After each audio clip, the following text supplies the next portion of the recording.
A lot of you reached out to Speaker's Corner about this one. A former auto and home insurance provider changed ownership and services, leaving policy holders struggling to find answers. For nearly 2 years, Matthew Furlong insured 2 vehicles through Onlia Insurance. Every time I had an issue, I could call in.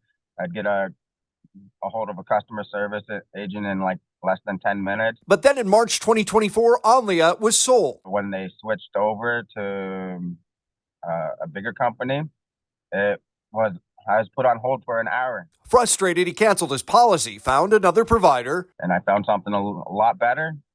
And I tried to cancel my old policy, but it wasn't allowing me to. When we spoke with him, he was still waiting for a refund from Onlia. Jean-Paul Connick, another Onlia policyholder, was involved in a car accident earlier this month. His car was towed and is in storage. So your car's been in storage for weeks? That's right. So I submitted the claim, no response whatsoever.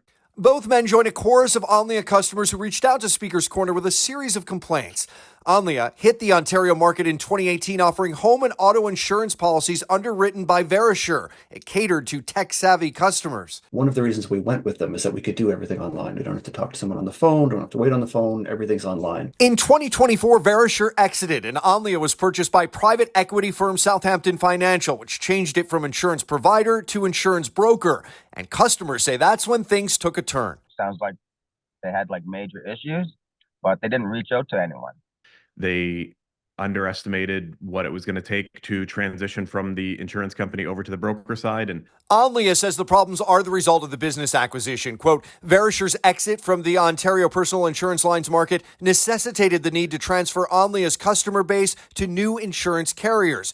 Going on to say this, combined with a transition from a digital single insurance carrier served platform to a traditional broker model, led to significant increased customer interaction needs, higher call volumes, and operational delays that at times seriously challenged our resources.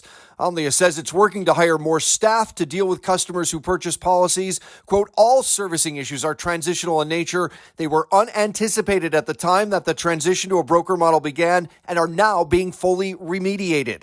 Connick already seeing results. His car was released. As for Furlong, before we had this meeting, I sent them an email saying that I'm reaching out to City TV, City News. Within 30 minutes, I got a call back from the manager saying that the email refund was issued. Onlia telling us they recognize the problems that have occurred and are committed to making things right for all its customers going forward. As always, if you have an issue, story, or question you'd like us to look into, reach out by visiting the Speaker's Corner tab on the City News website. Pat Taney, City News.